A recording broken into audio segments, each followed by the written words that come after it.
Il-membru tal-Qorti Ewropea tal-Awdituri Leo Brincat flaqa li kellu mal-kap tal-Partit Nazzjonalista awgura lil Bernard Grech għall-kariga ġdida tiegħu u ħaw wkoll l-okkażjoni jgħaddi l-awgurju tiegħu lil Roberta Metsola għall-elezzjoni tagħha bħala l-ewwel Viċi President tal-Parlament Ewropew.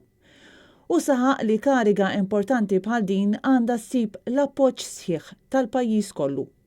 Leo Brincat ippreżenta r-rapport annwali tal-Qorti Ewropea tal-Awdituri li bħalissa qed tiffoka fuq l-immigrazzjoni. Il-qorti kienet qed taħdem fuq 3 rapporti, wieħed li tlesta u 2 oħra li jiffukaw fuq Frontex u fuq il-politika ta' ritorn tal-immigranti ekonomiċi.